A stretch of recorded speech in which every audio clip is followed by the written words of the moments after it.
Okay, we're now live on YouTube. Okay, thank you, Kat, and we'll make a start as it is 10 o'clock. So, good morning, members and officers present, and any members of the public joining us. Welcome to the second meeting of the Flooding Scrutiny Review Panel. This morning is being webcast live via the County Council's website, and it will also be available for viewing after the meeting. Due to the current situation, this meeting is taking place virtually, with members of the committee along with officers presenting reports joining online. Can I please ask that all members and officers have their microphone on mute until they wish or are invited to speak? And when speaking, please turn on your video. If you would like to ask a question as we go along, if you could indicate by using the screen icon by raising your hand if you wish to speak, and I will try and take us in order, but I can't promise. So on to the agenda, agenda item 1. Notes of the meeting held on the 18th of August 2020. I propose that the minutes of the meeting held on the 18th of August are taken as read, confirmed and signed. Is everybody in agreement? Yes. Correct. Thank you. 2 declarations of interest. Do any members have any interest that they wish to declare? No? Okay. Thank you very much. So on to the main item, flooding presentations. Ian Veers, Assistant Director of Environment and Transport, will introduce the presentation and take us through the first section on flooding events. Please can I ask members to wait until officers have completed their presentation until you ask any questions, as they may be answered through the course of the presentation. We do actually have, I think there's 5 parts to the presentation, so I would ask that if we can try and keep to time on them, if we can allocate about 20-25 minutes to each topic so we can finish by 12 o'clock when I know people have other meetings. So Ian, if you're there, over to you, please. Thank you very much, Chair. And Kat, if you could move on to the next slide. Thank you very much. So today's the second session, and thank you all for the first one. I know myself and the officers found that quite enjoyable. It was good to get that member insight. So today we're considering the effectiveness of the existing processes and procedures in relation to, as Chair said, 5 key areas that you've asked to look at. Flooding events, which I will take you through. Then we have Section 19 investigations, which we have a very experienced officer, one of our senior engineers from the flood risk team, Victoria Coombs, but she goes by Tor. Vastly experienced officer will be able to talk you through that section. We then move into Debbie Payne introducing you to the highway drainage works. Debbie oversees a number of areas of preventative maintenance, one of which is highway drainage. We then move into planning applications and the role of the lead local flood authority in that as a statutory consultee. We actually have Michael Warner, who's one of our embedded consultants. As you may recall on the last meeting, we talked to you about the difficulties of staff recruitment in this area because it's grown so much. Michael is a very seasoned consultant who works on planning applications, who's worked with a number of authorities and is now embedded with ourselves. So he'll be able to give you that overview there. And he'll also talk you through the role of SUDS, or sustainable drainage systems, which is quite interesting on how those work as they're more relevant. As Chair said, if we can keep 2 questions at the end of each section, the officer will take you through, and if it requires a more detailed explanation, we can, like last time, come back with that in the days after this meeting. Or if it's a local patch issue that you've got an example of, we can also follow that up as we did as well. So if that's okay, I'll move into the first section. Next slide, please, Kat.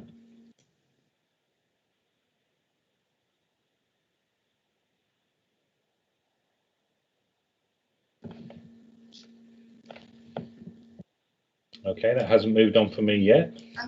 Always good when it starts like this. Looks like it's moved on my.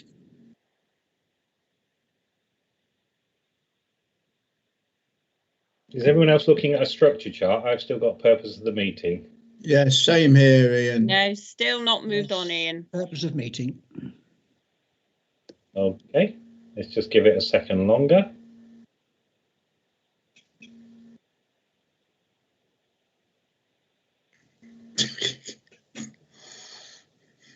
Well, that was good. At least we got to slide 2.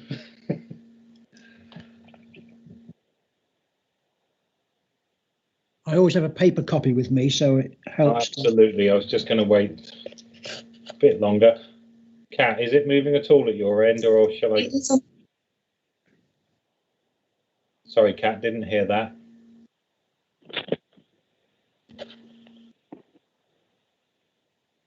Sometimes, Chair, if we all turn our cameras off, that can make a difference. Shall we all give that a whirl?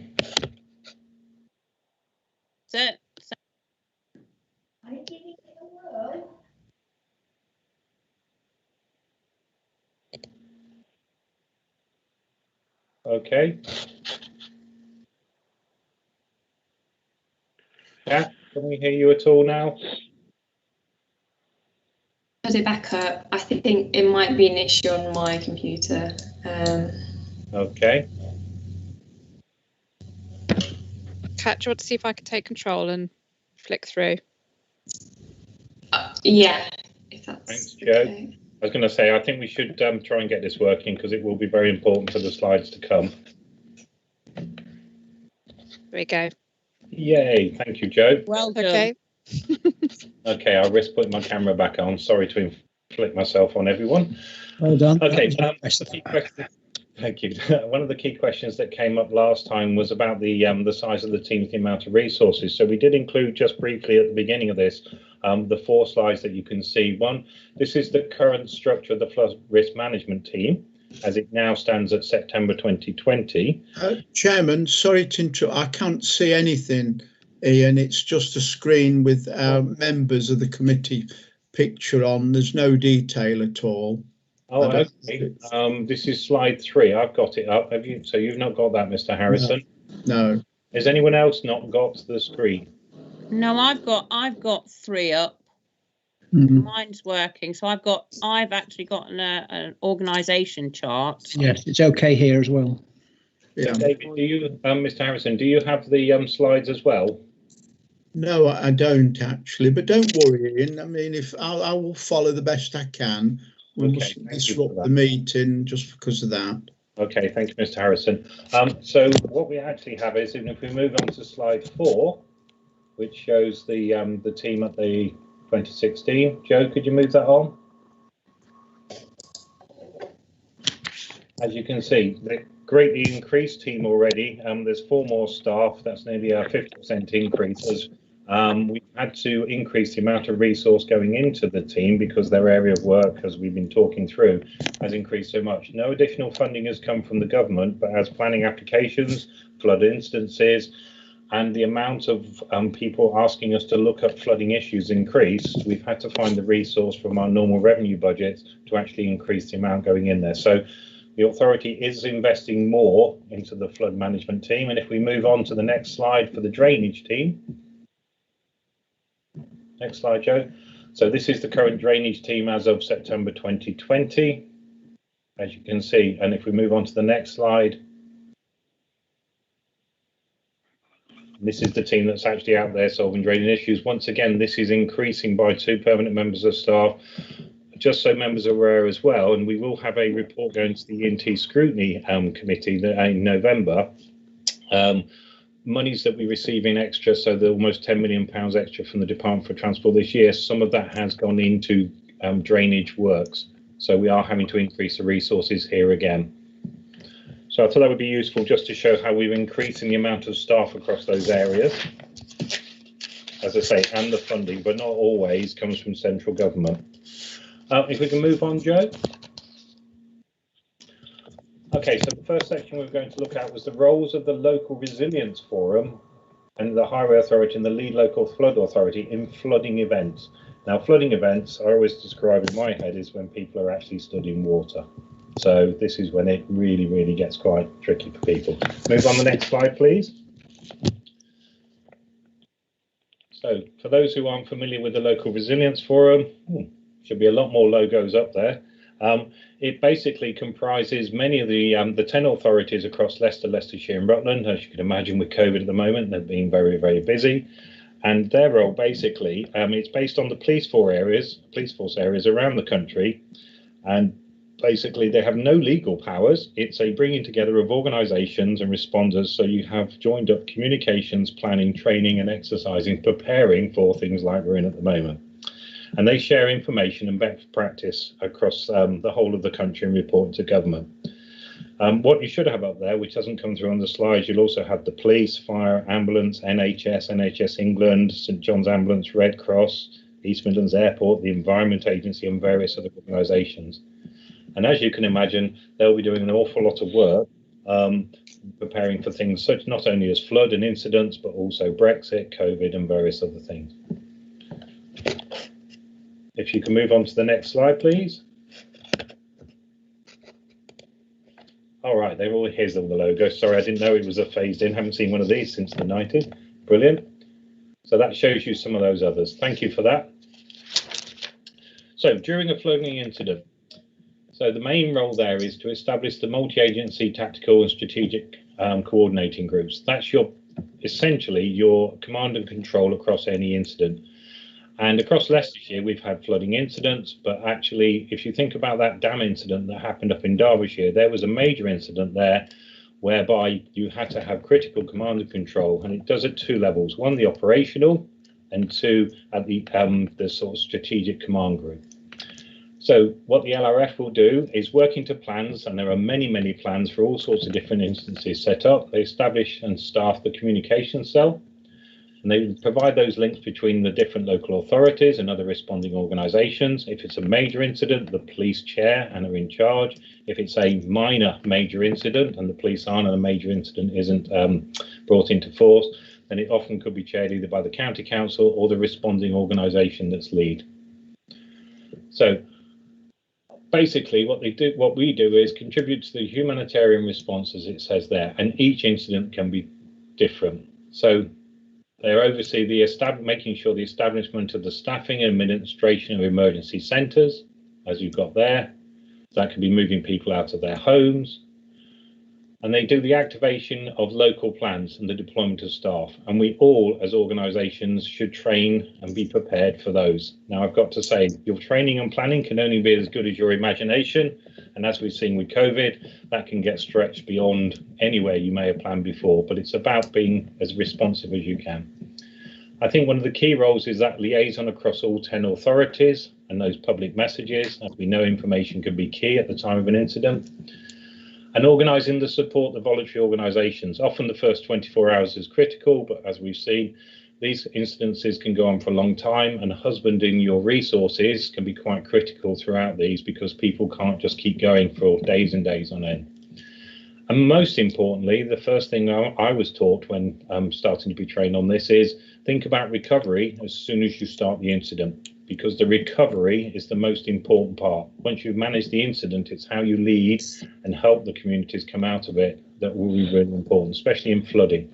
And as we've seen in other areas, some in Leicestershire, but more in the northern areas, that can take a year to 2 years to actually bring in and keep going and coordinating, right up to the establishment of measures many years later to prevent such things. So quite a key role. And that's where our flood team would start with their 19 investigations and feeding in, but you'll hear more about that in a bit from Tor. Next slide, please. So thought it'd be interesting for you to know how we've essentially upped our game and used some of our facilities. So there's a photo there of the control centre, which can be used then for logging of the major incidents. And we can also use our centre at Croft, which we use for our normal highways data works, can alter as a backup. Okay, so the results are passed on to that operation control room. And as you can imagine, with a flood incident, often we can have over 100 roads all being shut across a few hours across Leicestershire, which requires an awful lot of coordination and management response, especially the handovers. When you come to these happen for more than just one day. And if an extreme event is forecast, often there's a lot of work done in preparation for an extreme event, setting up the control room, getting everyone prepped just in case it happens. And we always plan and manage for the worst, and often then that doesn't come to fruition, which is always good. Next slide, please.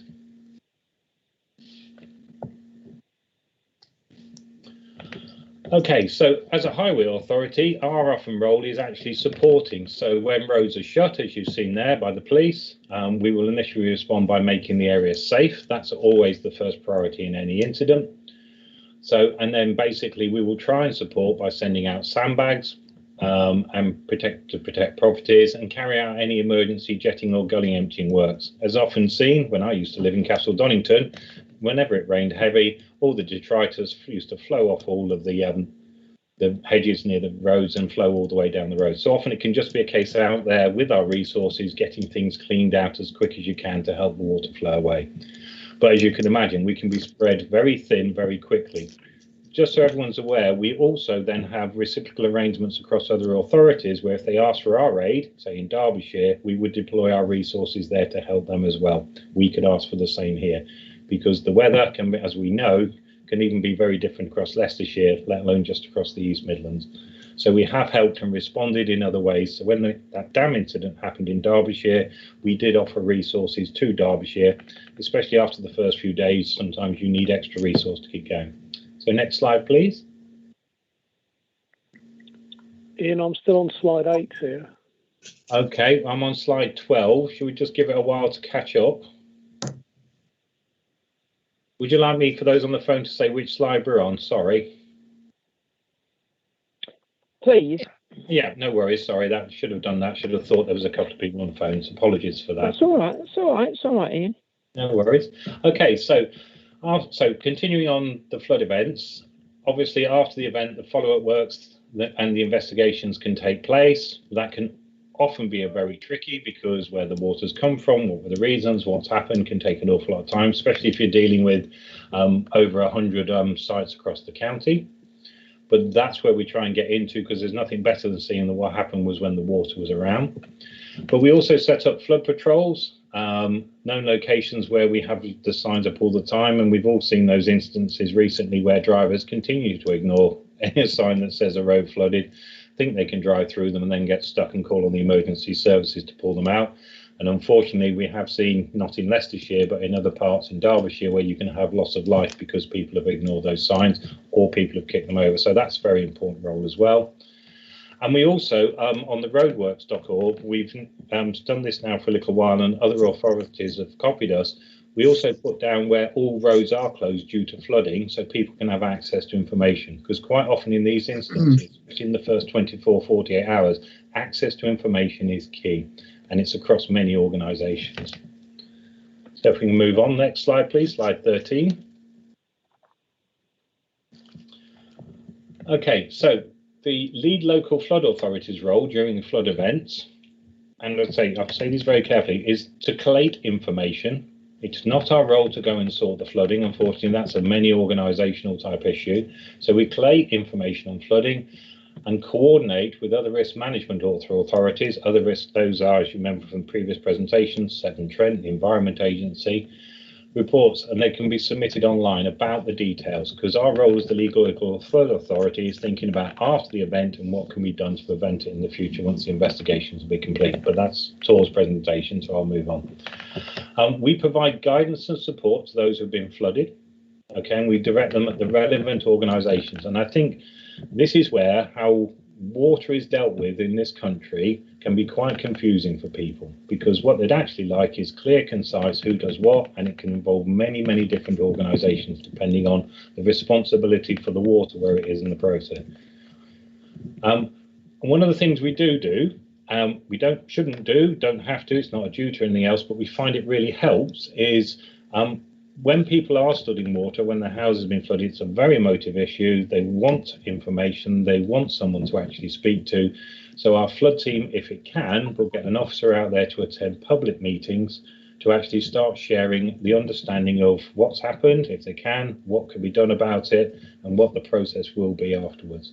And that really starts that communication with communities about those investigations and these very complex issues to try and stop it happening again, or which may lead to just bringing in property protection measures. But that's the start as soon as it is there. And I know in recent instances, our officers were out at many meetings over, it was a year ago now, wasn't it, in October when we had all those 3 big weather events. It was really appreciated for those officers being out there and being able to give that information. slide 14, please.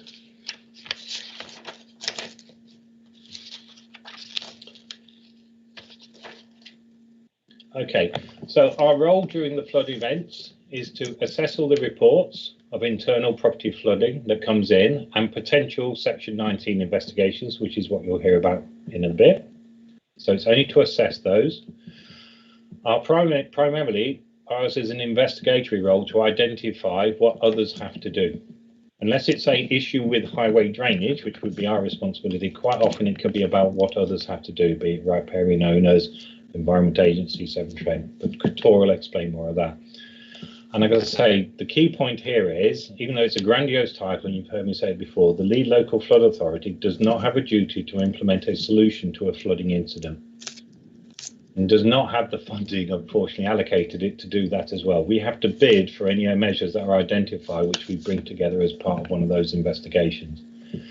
Also, it does not have the powers to force other risk agencies to undertake flood-related works. So a lot of what we're doing there is coordination, it's cajoling, it's bringing people together, and it's trying to make those priorities for people as well. I think that's the end of that section. Any questions before we move on to probably the more detail on those investigations after a flood report? I have Sean Sheehan. Are you there, Sean? Yes, thank you. I am. Can you hear me? Yes. Yes, Sean. Right, you've got the structure charts for 2020 and 2016.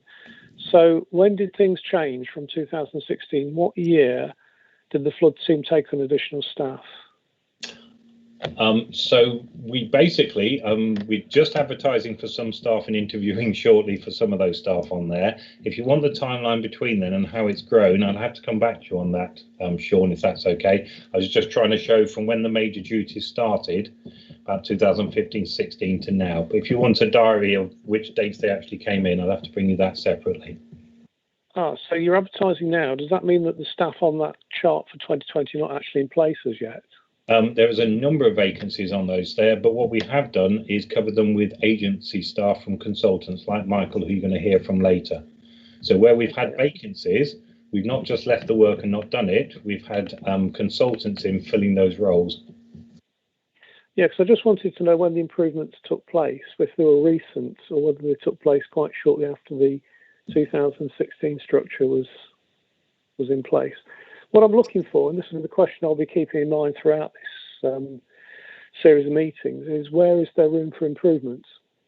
Because we're not here, we didn't set this body up to sort of pat each other on the back and say how wonderful we all are. We're looking at ways we can bring more resources to bear from whatever source to solving some very acute problems in our local areas. I agree. That's a very good point, which is what we've been doing. And some of the implications of the different areas of work, as we talked about in the last presentation, the duties such as planning has increased sort of exponentially over the last 5 years. So that's one area. And then, of course, we've got the number of instances. If you think in the last 12 months, we had a large raft of flooding incidents where properties were flooded. So we then, as a response to that and the Section 19 investigations, we started then looking at increasing the workload. But what we always have is call off where we can bring in consultants if you've got one-off pieces of work to do that as well. But yeah, happy for that. We are constantly looking at what's the demand likely to be and what resources do we need to deal with it. When you've talked about multi-agency working, and the agencies come together when the situation is critical, and perhaps for some time after during the recovery. But how long does it stay together? Does it stay together when the implementation stage is at hand? I mean, do you sort of keep these authorities in a sort of focus on what's needed, or does everybody go their separate ways after a certain time? So part of our role, and let's say this is where your question about resources comes in. Of course, if we've identified solutions, then following up and monitoring that those solutions are being brought in is something we would like to do more of. Once again, it's about having the resources to do that. So that may be an area for improvement that you would identify. Well, I think so. And I think in terms of not simply identifying solutions, but agreeing solutions with the various agencies and ensuring that there's a spirit of cooperation to get things done once you've settled on what needs to be done. Yes, I agree. And of course, each organisation's priorities can be and it's trying to get those aligned to get that solution in place, which takes time, officer time, and sometimes community time to bring those together.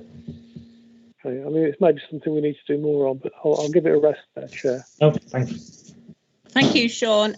David, I think you're next. Yes, thank you. I sent a number of questions in on Friday. I'm sorry they were late, so we haven't been able to sort of put them up on the screen at all. But I sent them to Kat in the hope that we could actually go through these. So could I just mention them here? I think the first one is, well, what I've done actually, I've consulted colleagues in Hinckley and Bosworth, and I've had a number of suggestions have come back. And one is really following on from Sean's suggestion.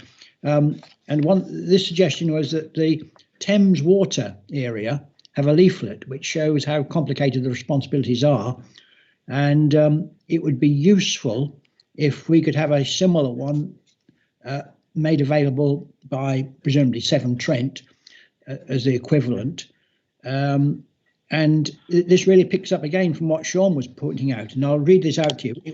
It would also be really helpful if the different agencies had a code of conduct such that if a resident reports a problem to one and advised to contact the other body, after one handoff, the second agency takes on the responsibility of resolving the issue or ensuring the correct agency acknowledges the responsibility. And it is not acceptable for residents to be in the middle of a dispute unless there is a claim. I mean, the point is... I've got you, Mr. Bill. Obviously, you've got a number of questions. I have seen them, but they did come in rather late.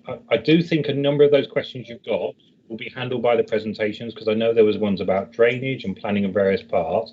Yes. But could we keep your questions until the end, and then basically if none have been answered, we'll give you separate responses out and circulate those round to everyone? Because these are all very good suggestions. I just think we're not getting to the presentations. Okay. Yes, I'm happy if you could let me have answers at the end anyway. Yes, it would be good. Yes. Yes. Yes. Okay, Chair, with you. Yes, if I can just come in. No, thank you, David. They're very useful, and I think they probably come towards the end of the presentations when we'll ask what we're going to do on the next meeting, actually.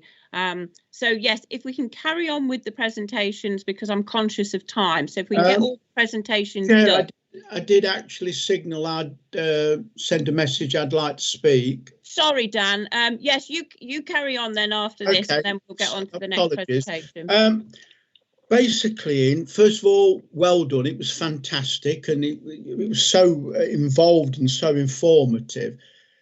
But my problem on the ground is that unless you have one focal point, Severn Trent, their response to people waist high in water is the pumping stations working perfectly fine.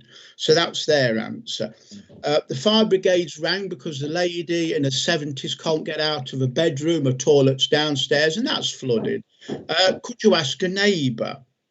And it goes all the way through the system. Now, this is going to fail, Ian, because it's multitask. There's got to be a flood agency that has the power, legitimately and legally, to say, right, we're in control. They make the calls to the different bodies that's required. Otherwise, we'll be just carrying on forever with this. And those are just first-hand experiences going through all of those different bodies. People are passing it on. Have you rang this? Have you done that? Have you rang the council? And it just goes on. And the police say, well, do you want signs? No, we want something to do, you know. So it's the frustration that probably all members will be experiencing and it's not being discourteous to you at all, Ian, but until we get one body, till we have some number that we can ring and people say, right, we're dealing with this, because there's so many multi-agencies and nobody's in charge and nobody can say, no problem, we'll send a team in. And, we could spend a year doing this and we still won't get anywhere until we get that total authority. Thank you, Ian. Okay, Chair, if you don't mind, Ian, can I just ask, because it's very difficult to see, because I know Councillor Parton's on the telephone. Ted, are you okay at this moment? Can we crack on with the presentation, or did you have a burning question? The only question I got was Ian mentioned that agency staff will be brought in. And given the highways department is, as with the rest of the county council, under such intense financial pressure, to what extent do we think that it would economically make more sense to have a permanent member of staff, even though at times they may have to do other duties, because obviously, for example, in the middle of June, they're not going to be doing an awful lot of work, so they would have to be redeployed somewhere else in the county. Or somebody else that's already employed in county highways, being deployed, having their contract split, compared to the cost of having to hire agency staff. It's an enhanced cost. What's the calculation that could be put into place to assess that? Chair, do you mind if I come back on both those points for Mr. Harrison and Mr. Palm? Yes, please, Ian. And then I think we'll get on to the next part of the presentation. Thank you. Absolutely. So first of all, Mr. Harrison, I share all of your thoughts on the way nationally that water is set up across the country. I think there are two parts to any flood incident. There's the, as I would like to refer to it, when you're actually studying water, which is emergency services time and really difficult. And then there's the immediate response afterwards. How it's coordinated, I think for the next session we are looking at bringing along a speaker from the local resilience forum, and they will share their thoughts as well, because this panel might want to decide what it needs to do to take forward how something in Leicestershire would be set up to coordinate that, and your thoughts. Agree entirely. Then there are improvements and suggestions we can make about the follow-up actions and how we continue those through, as Mr. Sheenan was talking about. So I think those are all good areas that you could look at and go, things could be better for the people of Leicestershire. So I think that's really good. On to Mr. Parton's comments about staff. We don't choose not to employ staff. Unfortunately, you may recall I mentioned last time, because the flood and water work has expanded across the whole country over the last 5 years, these highly skilled, very experienced officers are actually hard to come by. And in the last 5 years, we've probably trained our flood team 2 times now and recruited and lost our flood team staff through basically consultants being able to pick them up and pay them a lot more money. That's the crux of it. So we've then had to backfill them with consultants. What we have done is brought in strategies for training, pay enhancement and so forth, where we've been able to start stocking out our flood team again, and hopefully we'll be able to hang on to them. But I would give that word of caution. They are very experienced, highly desirable to a lot of people around the country, and they're hard to keep hold of. So we don't use consultants apart from one-off short work. We only have to use them because they are more expensive, where we can't actually get them ourselves or the right level of staff. So if it's okay, Chair, I'd like to introduce one of those very experienced, highly desirable members of staff, if that's okay. Please go ahead. Okay, so moving on. Tor, are you online? Yep, I'm here, Ian. Thank you. Okay, this is our senior engineer who runs our flood team, basically. So, Tor, would you like to move on to slide 15? Yes, please. Over to you, Tor. So just checking that you can all hear me. Yes. Hello, Tor. Hello. Thank you again, Ian, for that very big introduction. No pressure. So hi to everyone that I haven't met before. You may have heard my name banded about. But yeah, so I'm the senior engineer, and I've just returned from maternity. It felt like 5 minutes ago, but turns out it's nearly 10 months ago. So if you haven't heard me, that's probably why. So if we move on to slide 16, please. So just a few pictures. So I'm not going to dwell too much on this. We've previously described our role as the lead local flood authority and how we coordinate, which is a key phrase there, coordinate local flood risk. We don't resolve it. We don't have a duty to investigate all incidents of flooding, although we try to take on board all inquiries that come to us and prioritise those inquiries towards those that we think we should prioritise our limited resources to. And as Ian said, nor do we have a responsibility to resolve all flooding. And I think that is a key message that we struggle to portray to members of the public, because they feel, we are that body to come to, and they think we will have that resource. We don't, we can just coordinate it and help point them towards the ways in which they can help themselves. There may be incidents, which is where I'm going to describe in more detail, where we can have a bit more of an impact and have an influence, and that's where hopefully I can cover that by the end of this presentation. So next slide, please. So this is slide 17, and this essentially shows the criteria by which we are duty bound. It was agreed by Leicestershire County Council to formally investigate a flooding incident.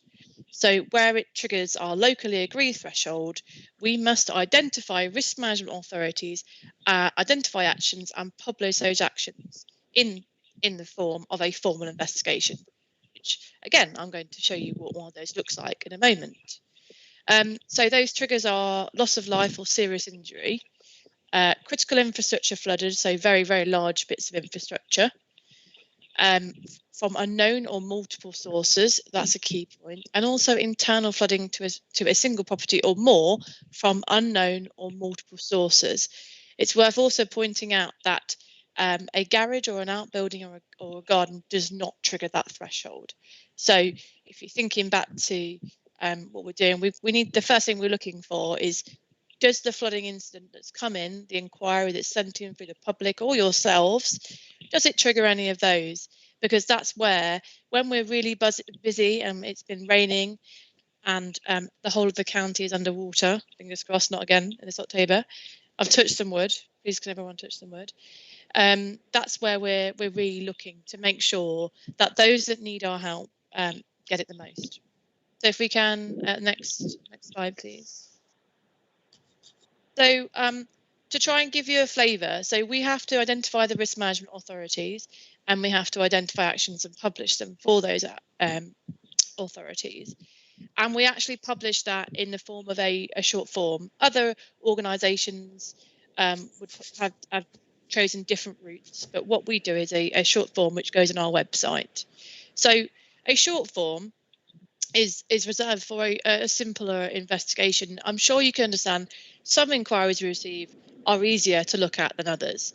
So a short form is reserved for those that are pretty simple, basic, you know, something like a block trash screen. We didn't know about this trash screen. We didn't know it was going to cause a problem, but it has.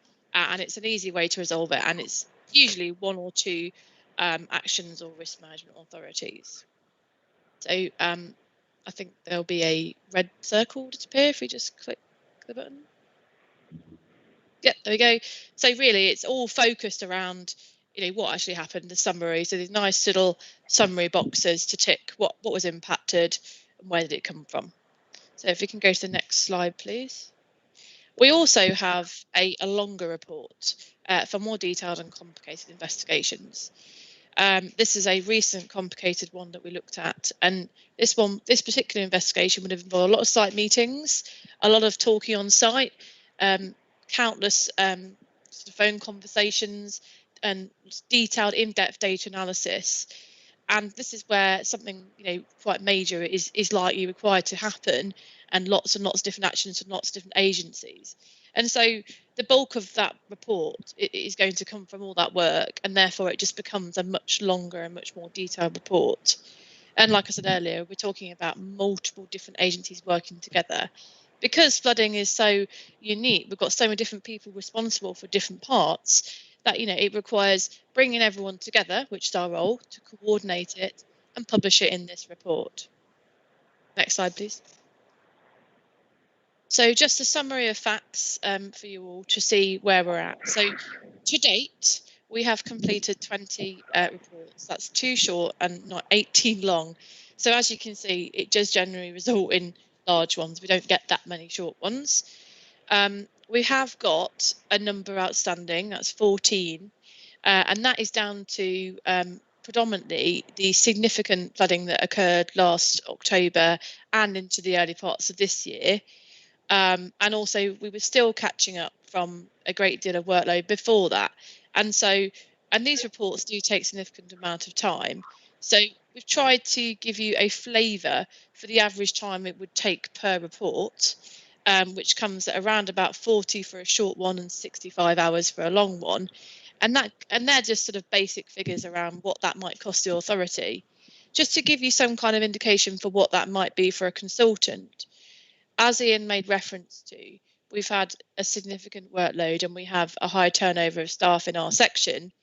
And so at times, like last October, when it did not stop raining, we have received a quote through one of our internal frameworks to see how much it might cost a consultant to do that work for us, to assist us in helping us get these out the door quicker and provide that level of service.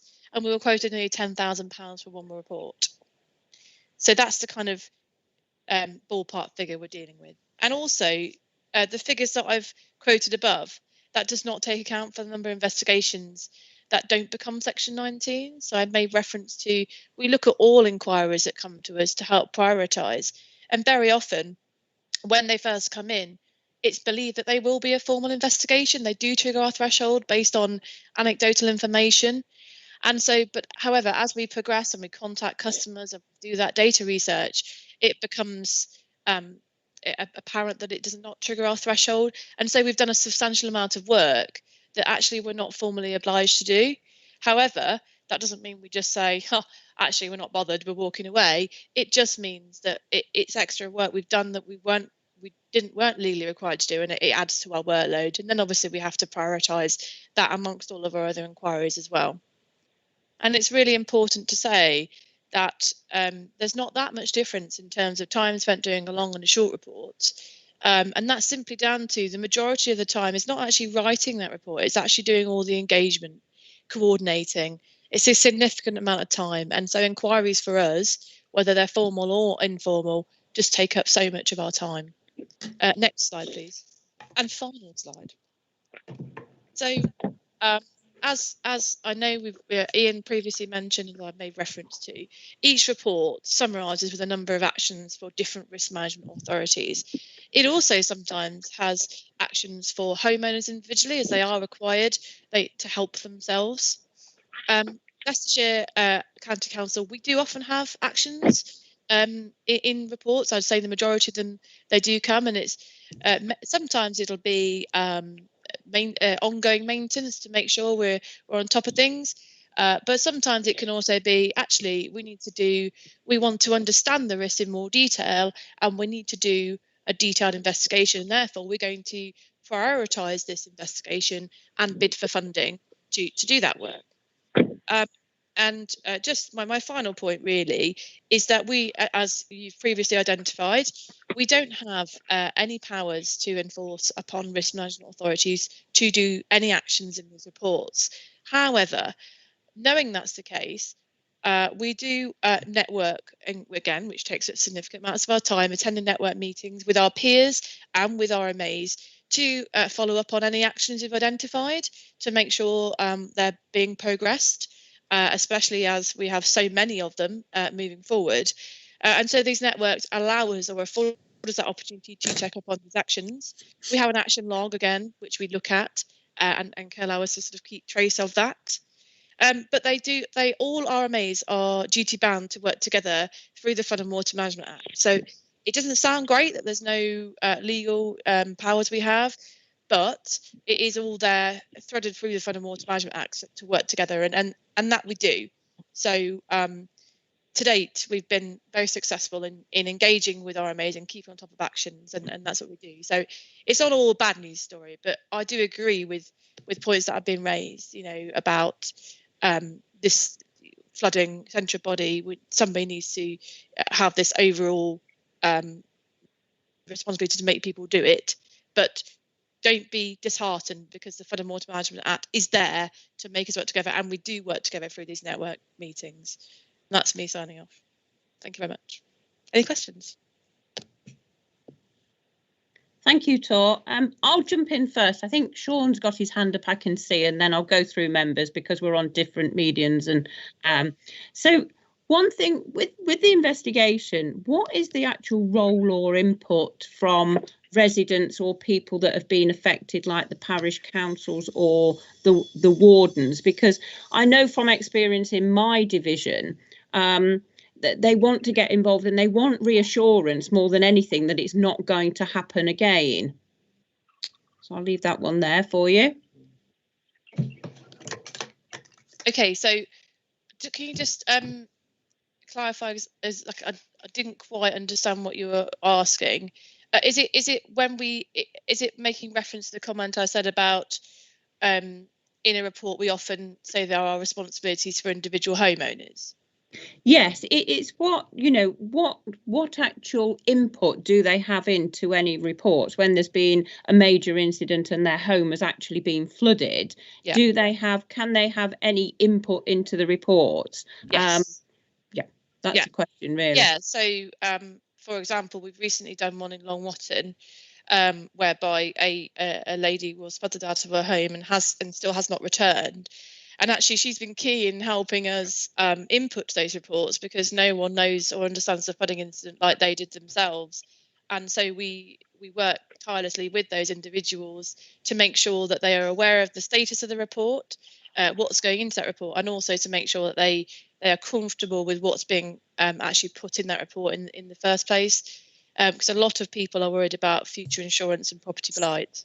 But no, we do work tirelessly with those individuals to make sure. Yeah, that's exactly it. Insurance claims and everything going forward. So if I can take members in order, Sean and then Dan, please. Thank you, Chair. Yes, Tor, you spoke about the time it takes with engagement and networking, and that does concern me. It shouldn't take an awful lot of time to bring people together. You shouldn't have to rely on, if I can call it a phrase, pester power to ensure people come to the table. There should be some understanding that people have got a duty to cooperate and they get on and do it. In fact, I think there's some merit in saying that prior to bringing people together, depending on the problem you're trying to deal with, that you determine the appropriate level of cooperation and engagement that's necessary to ensure the most effective response. And I think there needs to be some basis for an agreement as to what is an appropriate level of cooperation that ensures an effective response. It may be that we need a concordat, or a phrase that we like to use in county circles, a memorandum of understanding between the various agencies, so that they'll be there when they're needed. You're still going to have a problem with landowners, private landowners, but you may need to spend some more time chasing those up and bringing them to the table. But if you can't even get the agencies together, then you've got no chance for the private landowners.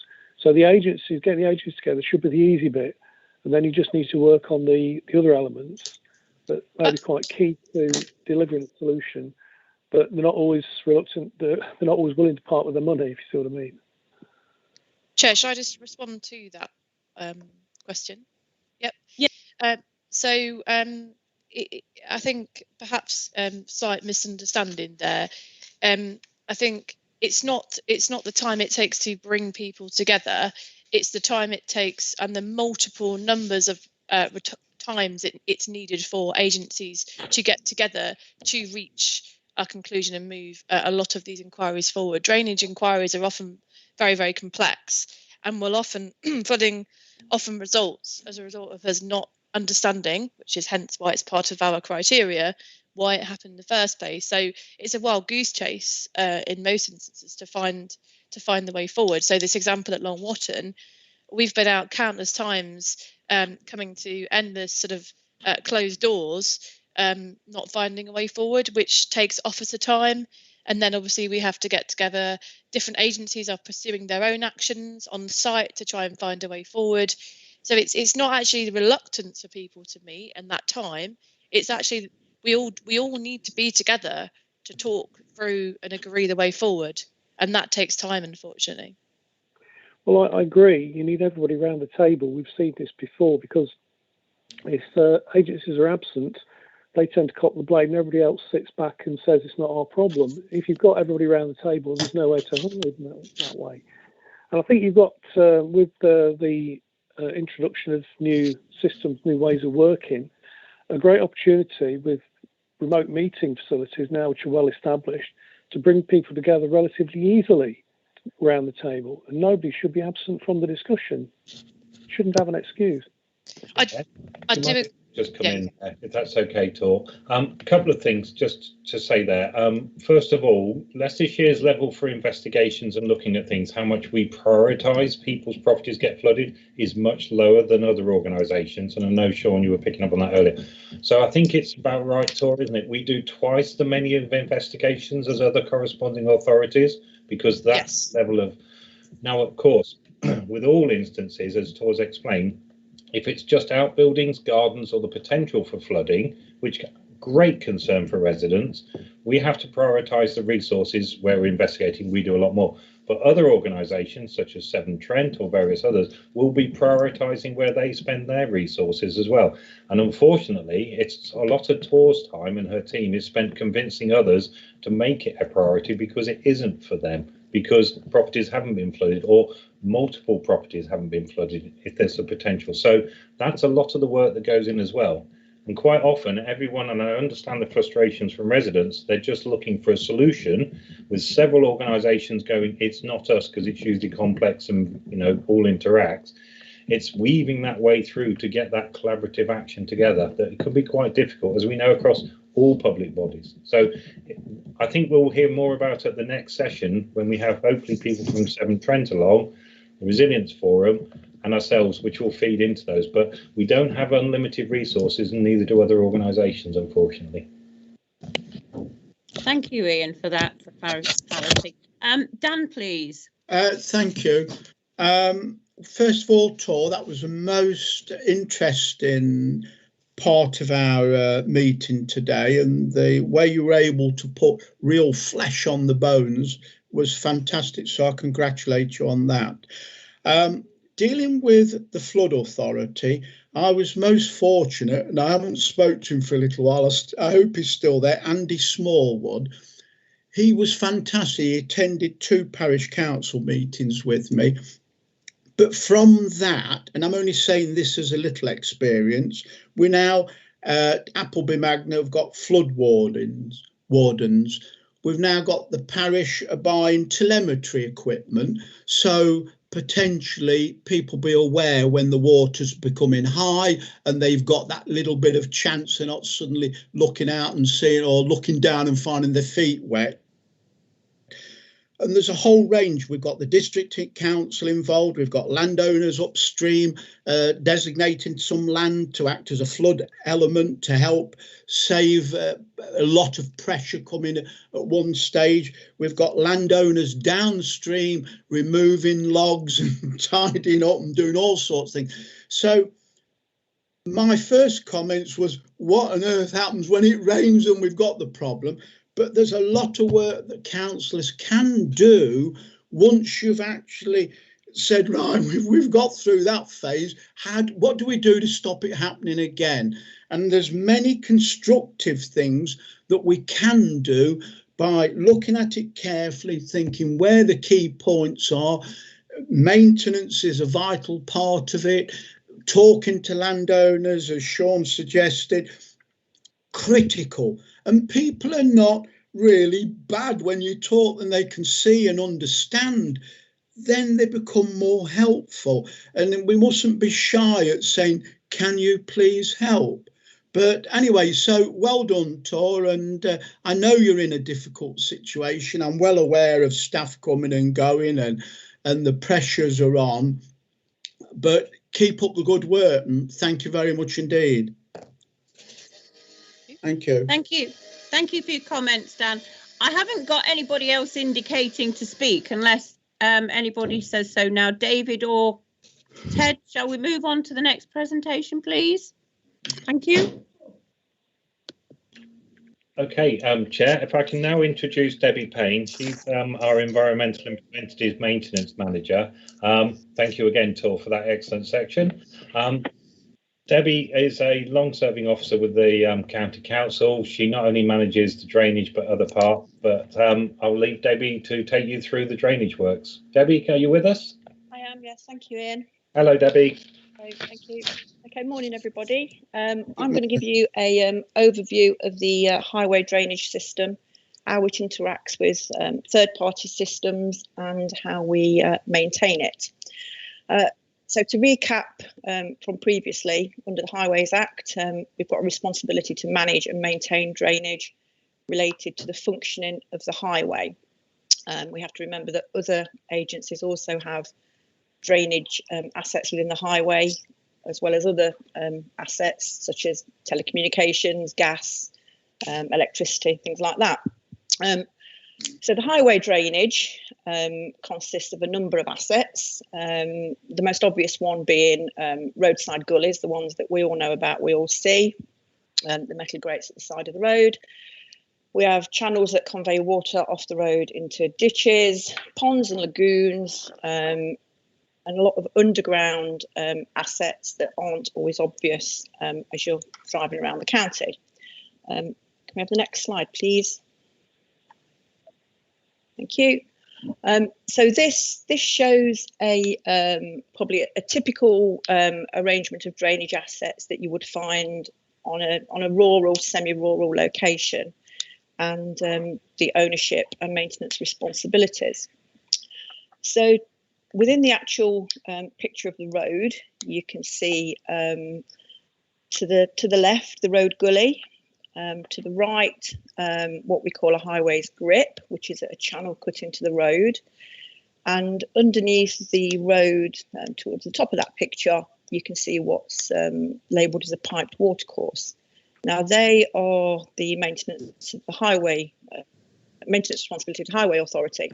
The other assets shown, so the roadside ditch, the pipe ditch at the side of the road, and the roadside hedge, they would be what we would primarily call riparian responsibility, so they fall to the responsibility of the adjacent landowner. Now, there's an interesting interaction because as the Highway Authority, we have a right to discharge our highway drainage into these assets, and obviously we're reliant a lot on the maintenance of those being carried out by third parties. The highway extents generally go to the back of to the hedge. So if there's a hedge with no ditch, the hedge will be the responsibility of the riparian owner. If there's a ditch in front of the hedge, that again will fall to the riparian owner to maintain. There's a few circumstances where it becomes ours. So if it's been created as part of a new bypass, we've effectively put a ditch in purely for draining the highway, that will be our responsibility. But around the county, there are very few and far between that kind of arrangement. If we can move on to the next slide, this will show what happens in a typical urban environment, which primarily is where we probably get the majority of our drainage issues, because really people equate to inquiries, equate to issues. So the picture to the left is taken from the software that we use to maintain our highway gullies. So the little green dots you can see are the location of the highway gullies, and the picture on the right is an extract from the Severn Trent records for the same road. And the lines you can see on that map is the underground assets of the Severn Trent system. Now, our gullies will connect into that Severn Trent system. In the middle of that Severn Trent drawing, you can see the watercourse running through the middle of it, and that's where the Severn Trent system will then discharge into the watercourse. So that shows, quite simply, this is in the middle of Loughborough, for instance. You've already got three agencies in quite a confined area of space. You've got the highway gullies, you've got the Severn Trent apparatus, and then you're bringing in the EA, who probably maintain that watercourse. So the highway system can drain into probably a surface watercourse or a combined sewer. It might fall into an ordinary watercourse or a ditch, which then might be carried under a series of fields through a culverted watercourse into a main river. So it's quite a complex system. Can we have the next slide, please? So knowing the location and the condition of our assets makes it either easy or difficult for us to carry out maintenance. We have good records for some of our assets and not so good records for other assets. I think Ian alluded in the first slide to, over the years, the sort of maintenance responsibility of these assets has changed over the years, and the handover of information hasn't always been that successful. So what we do know, we've got really good asset data on the location of our gullies. We've got about 136,000 of them around the county, mainly in urban areas. Drainage grips, which are channels cut in verges, primarily in rural locations, that convey water from the highway to the ditch. We've got some good information in the north of the county. We collected that over the winter last year, and we'll be doing the same for the south this year. Again, underground culverts that convey water from one side of the road to the other. That they may or may not, it may or may not convey highway water, but because it's an asset within the road, obviously if that asset fails, it can have a major implication on the road network. So we're responsible for the maintenance of underground culverts within the highway extent. We know the location of the majority of them on the A, B and C roads, and we're currently collating information for the unclassified road network over this summer, and that will be ongoing into the winter a little bit. The things that we don't know so much about, off-let curbs and eco drainage. So they are the curbs that you see with holes in effectively, where we don't have gullies. We install curbs with holes in that collect water, take it into a system. We know very little about our underground highway drainage pipes. Again, it's very easy to collect what you can see on the top. Now, we know that the majority of our highway drainage will tie into either a Severn Trent system, or it will go into a watercourse. Now, it can get there by a direct connection, or it can also get there into a pipe that we own, which then connects into the Severn Trent or the sort of riparian owned ditch. And we don't have great records about where all our own underground pipes are. And similarly, this network will have manholes and catch pits on it. Now, they're pretty obvious from the surface, but what we don't necessarily know from the surface is if, unless we have a copy of the Severn Trent records with us, we won't know if that's a Severn Trent manhole, if it's a BT manhole, if it's one of our drainage manholes. So we've got some missing asset data there. And we've got a number of ponds and lagoons, mainly built around new bypasses.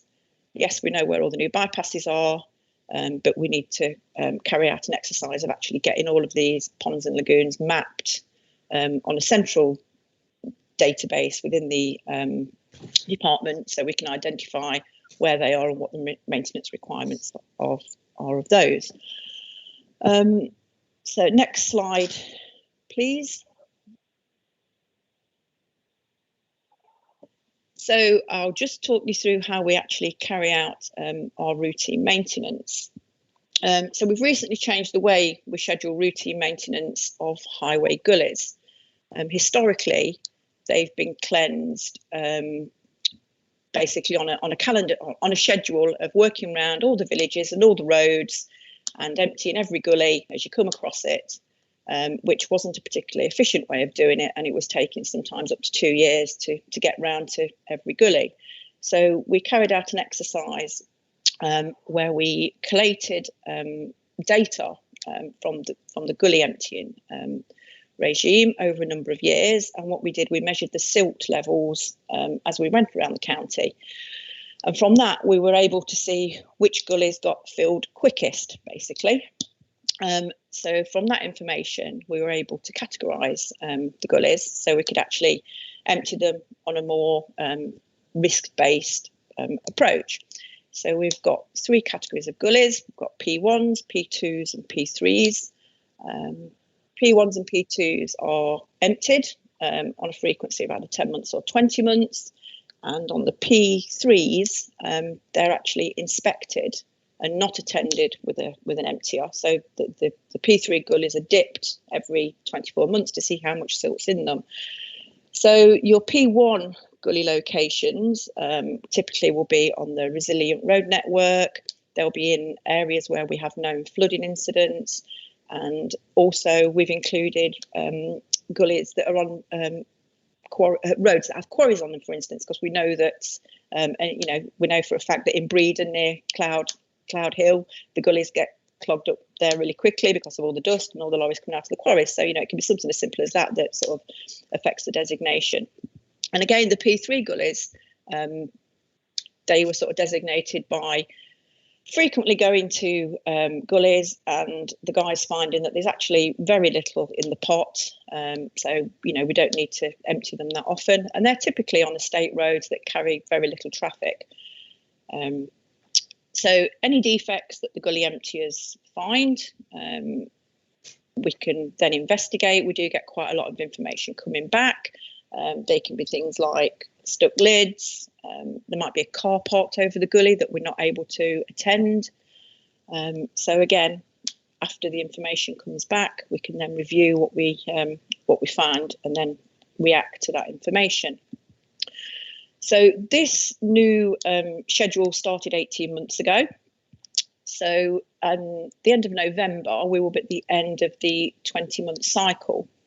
And what we will do at that 20-month cycle to put some resilience into that system is that if we've been to the P2 gully, for instance, that we would expect to empty every 20 months, and we found it's absolutely full to the brim, we've got the option of actually moving that up the schedule. Likewise, if we've been to the P2 gullies and there's absolutely nothing in them, we've got the option of moving that down the frequency. So it's quite an efficient way of managing the assets that we've got and making sure that the response we've got mirrors, the sort of interventions that the data gives us. The other asset that we maintain annually on a frequency are the drainage grips. So these are the channels that are cut into the rural verges. And our rural grass cutting contractor in the summer clears out the drainage grips. We have a contractor in the north and a separate contractor in the south. So they have I would describe as a sort of horizontal auger type attachment that comes out of an arm on the side of the tractor. It whizzes along the grip, it clears any detritus out of it. So it leaves it so it's so the water can flow off to the highway and flow into the drainage grip. Next slide, please.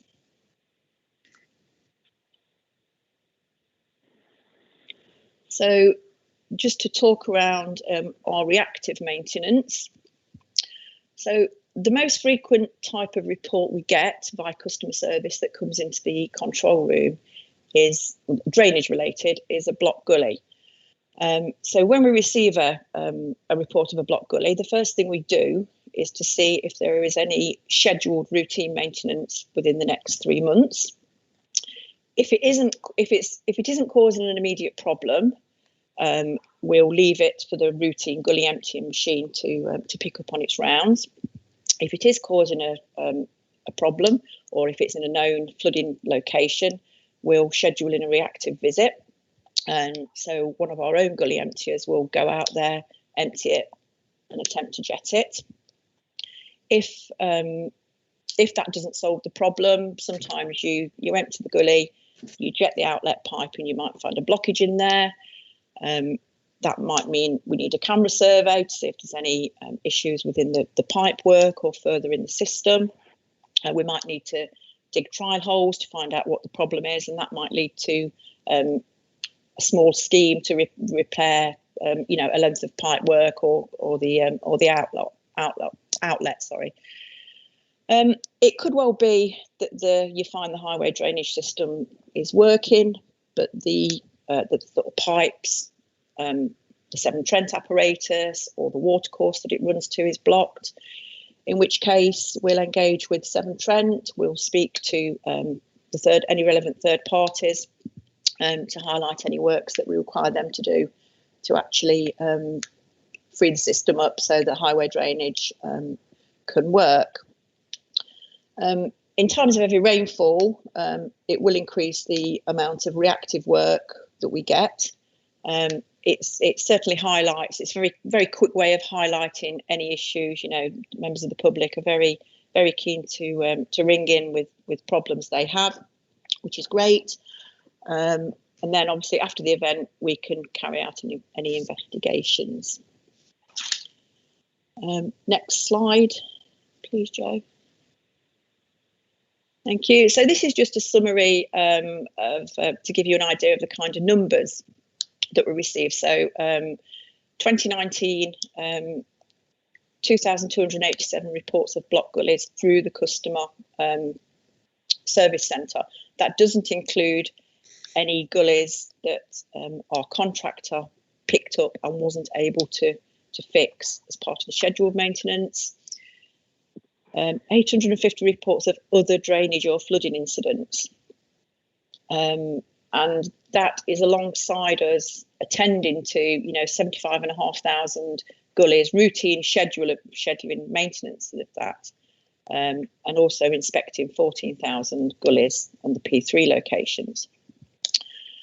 Because it's obviously a very busy area, we very rarely, well, we never clear the backlog.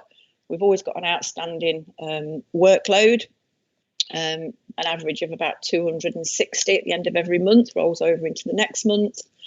And we've got an average of about 528 block gullies that we've always got in front of the gangs to actually go and clear.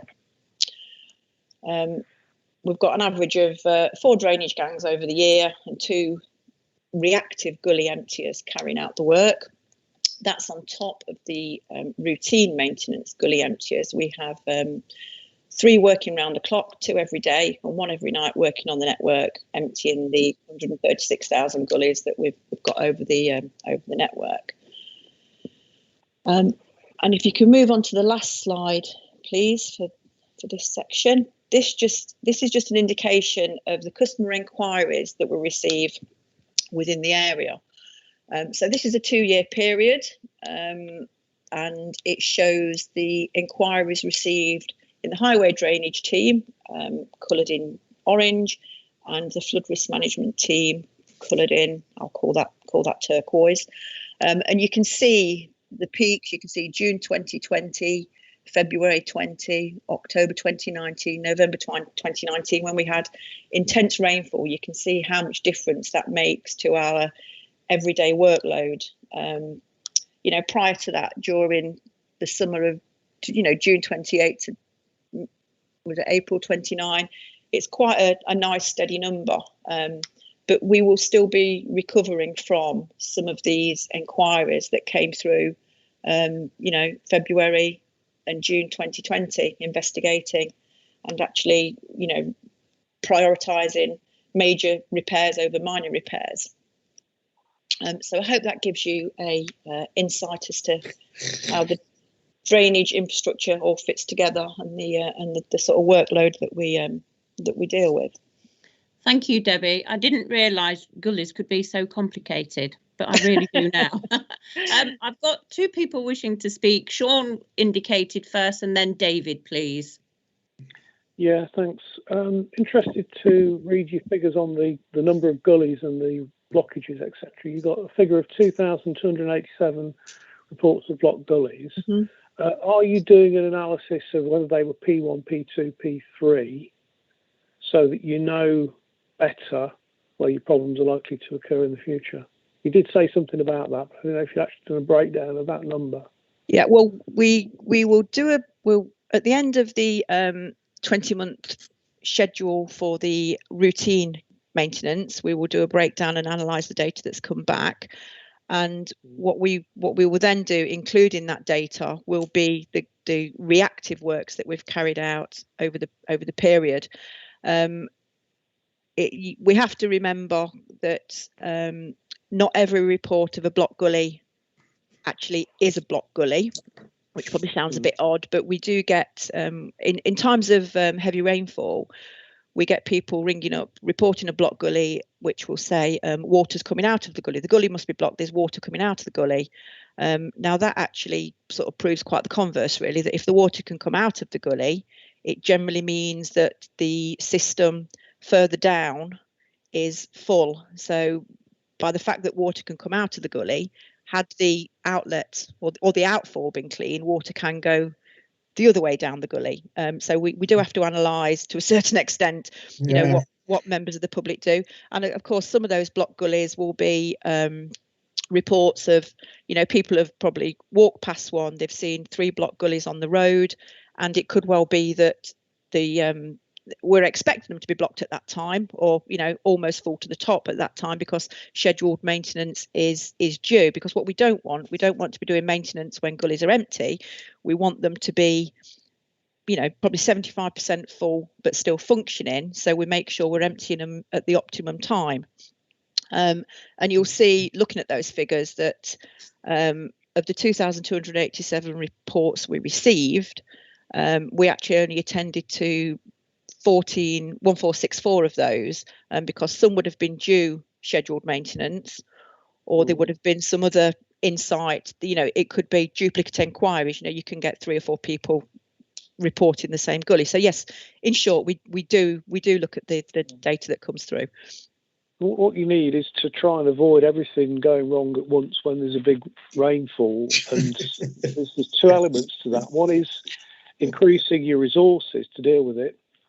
So it's having reactive options in reserve if you can. And I think your 1 camera van is not adequate. I think you need at least 2, maybe more. But the other thing is to manage demand, which is to get on top of your preventive work so that you've got less potential problems when there is a big rainfall. I think you've got to be as clever as you can be on that, and make sure you are cleaning out the right gullies and not leaving problems to all erupt at once when it goes wrong. Yeah, and to a certain extent, this is what we've done with the new system. You know, we've used the data we've got to actually find out where the blocked gullies occur most frequently, which is where we've targeted the more frequent emptying. So they're on the 10-month schedule. So, you know, we're only 18 months into that contract, and all the time we get data back every day. I mean, one of the good things we can do is that when what we can do now, we can click on any gully in any street, and we're building up a history. So we can actually, you know, we could pick the gully outside of my house, for instance, and we could look at it and we could say the last time it was emptied, it had got 25% silt in it. It's been previously emptied on the 1st of March, you know, 2020, 2019. The previous time it had got 75% silt in it. And what we can do is we can build up a picture of streets. So what we don't do, we don't target individual gullies. When we say each individual gully has a P1 or a P2 or a P3 allocation, we do it on streets, because what we don't want to be doing is having different frequencies down a particular street. So, you know, all of a street will be a P1, a P2 or a P3.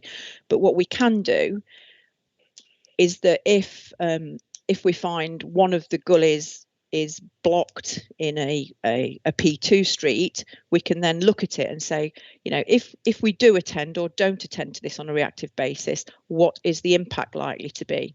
Now, if there are 30 gullies in that street and 29 of them are functioning, that impact is going to be negligible, unless it's in front of somebody's drive that slopes, you know, it's got a backfall on it, then it might have an impact if that gully doesn't get emptied. But generally, if the water just flows over that into the next gully, you know, we probably won't do any reactive works on that, because, again, it's the data that we've got to hand that we can see that makes, you know, informed decisions much easier than we've been able to make in the past. Thank you, Debbie. Ian, sorry, Sean, to cut you off.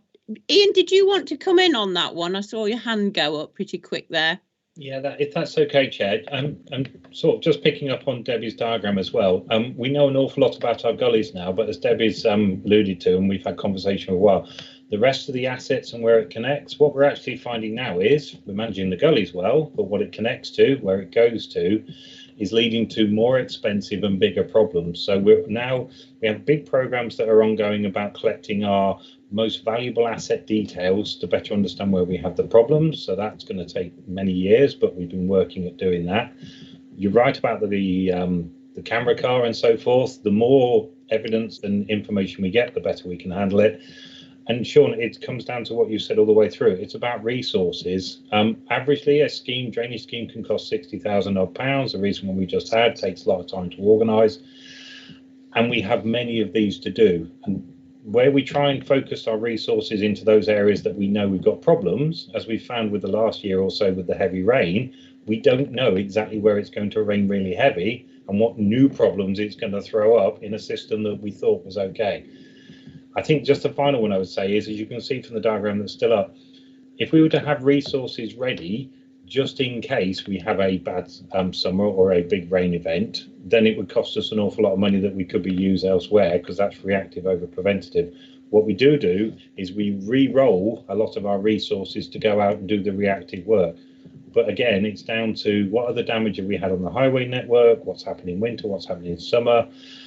We have many things that people want us to do and we need to do to make our highway network be safe. So we have to cut the cake always accordingly. But resources, I think, will be an interesting comment that you'll all make as a panel coming out of this.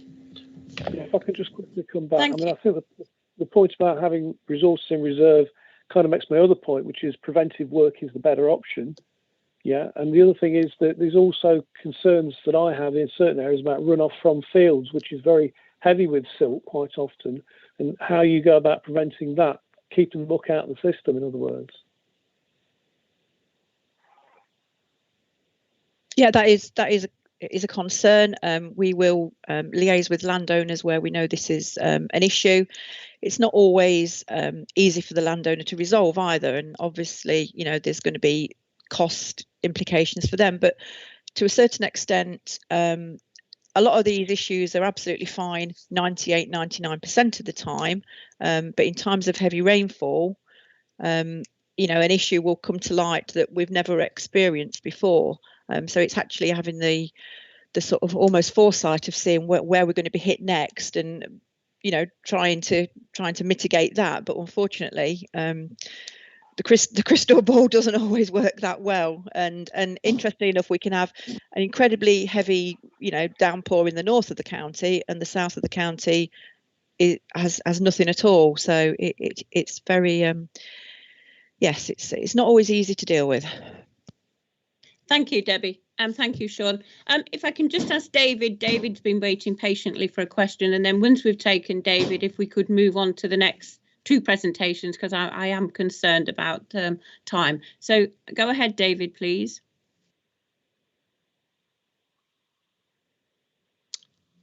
Hello, David, can you hear? Yes, No. sorry, I was muted. Oh, sorry.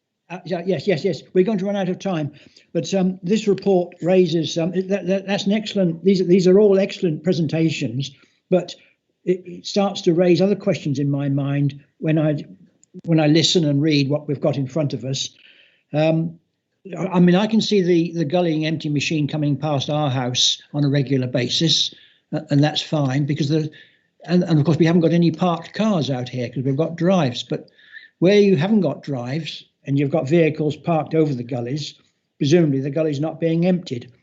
And I find, I mean, I mentioned this in this letter which I sent to Kat earlier, that there are gullies, if you like, which don't seem to have been on any maintenance program at all because they've got weeds growing out of them. And it's they're quite a regular feature in Hinkley Town Centre and elsewhere. So I'm just wondering whether we could actually have a look at some of the gullies that seem to have a lack of attention. And the other aspect, going back to earlier pages, is this this information that we simply do not know what's under the ground. I mean, I find it very hard to believe, for example, that the Earl Shilton bypass, which I'm familiar with, of course, the ponds and lagoons weren't recorded anywhere. If we're not, I mean, this is is a slightly wider issue, but if we don't know what's under the ground, it's no wonder that when someone comes along to dig a hole, that they quite often go through electricity cable or a drain or whatever it might be underneath there. Surely we should be recording everything that we do in every street now. We shouldn't just be allowing utilities to dig up and put down what they like and not keep a record, because that's the implication of. No, can I just clarify on that, please? When I was referring to ponds and lagoons, we do know the location because we have the engineering drawings that were devised in our department. What we don't have is a central, effectively, asset database with all of the drainage information on there, and that is something we're working on. So we do have the information. If we want to access it, we just have to go through a bit of a long-winded process to access it. It's not at the click of a mouse, which in this day and age it should be. It's a case of, probably accessing paper drawings. And with regards to the utility information, we have very good records of where electricity cables are, where gas is, where Severn Trent water is, because they have to record where they are, and they have to make that available. For exactly the reason you say, if somebody wants to go and dig up, we need to make sure that they can do that safely. What we don't know is where a lot of our own drainage assets underground information is, and that goes back to what Ian was saying in the first presentation. Over the years, the responsibility for the maintenance of these assets has gone from agency to district council to agency to county council, and the transfer of those records historically has been patchy, to say the least. Well, it is something we're working on, and where we do carry out reactive works and where we are working on systems, we do record what we find. But you can imagine, 2,500 miles of roads within the county. It will be it's a huge task to collate all of that information on anything other than a piecemeal basis as we're actually working on them. Well, I think if we're going to put forward any recommendations from this committee, it has to be that there has to be a central record of everything that's under the ground. It is. I find it extraordinary. I honestly find it extraordinary that we don't know where the damn drains are. I mean, it just because. We'll certainly consider that, David. I think, yeah. Because how many times have we known that someone comes along with a digger because they've got the right to dig up the road because they're a utility, they put a damn digger into the ground, and then everything breaks down that they hit. It's now the other thing which I'm a bit worried about is the David, I'm really sorry, but I'm going to have to move on because I'm conscious I've got two more presenters. Yeah, so what I'd like to do, I know we've all got lots of questions, so if you could capture your questions and we can probably put them to Debbie and David later, Ian later, that would be really good. I'm so sorry to cut you off, but I'm just conscious I've got Mike with two more. Yes, okay. Okay, thank you. Thank you. So if we could, thank you, Debbie, very much for that very comprehensive presentation. Ian, would you like to pick up now? I think it's Mike next, isn't it? Absolutely. Thank you, Debbie. I'll just give David one thought. If you know where every pipe and every wire and every drainage to your house is, then you're in a better state than our network out there that people have built for hundreds of years on. So yes, you're quite right, Ian. Yes. I'll welcome your suggestion. Mike is, as I say, one of our embedded consultants where we have gaps because we've not been able to recruit. We bring in consultants, but we'd like them to work and be as though they are Leicestershire County Council employees. Mike, you've got about 20 odd minutes to run through your slides, if that's okay. Mike, are you there? Morning. Hello, Mike. Okay. Yes, thanks, Ian. So, I've been seconded into the council for 2.5 years, but I've actually been providing the LLFA advice 3.5. And this is predominantly on their planning role. So this planning role, it's a statutory consultee role for surface water for major development. Next slide, please.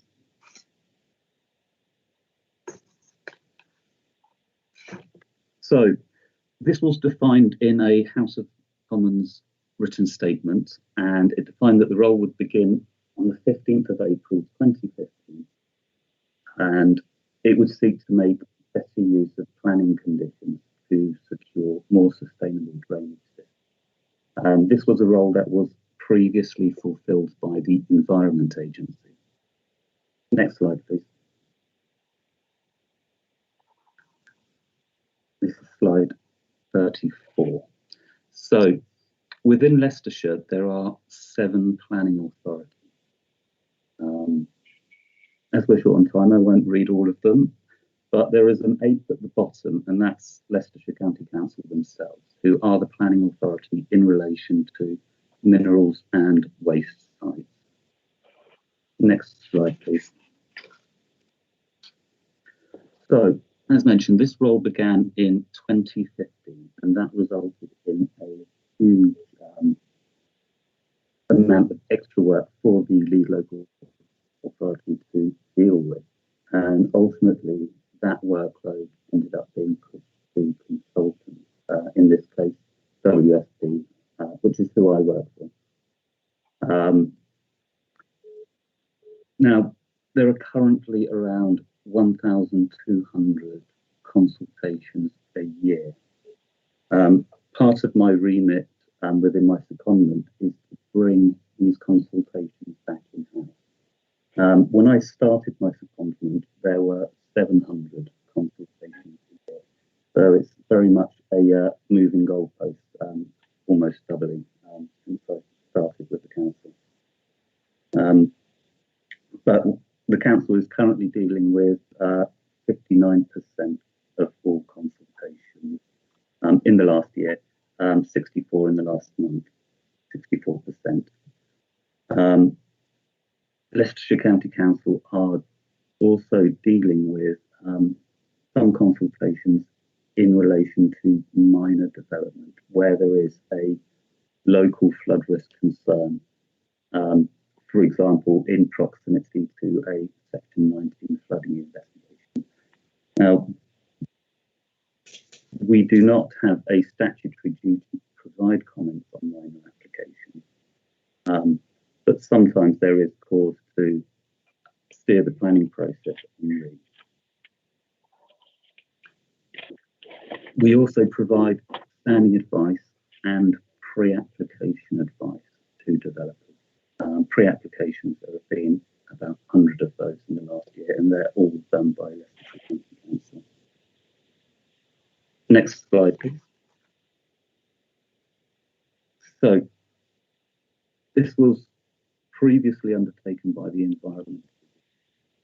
However, they continue to advise on fluvial flood risk, so flood zones 2 and 3, and within areas with critical drainage issues.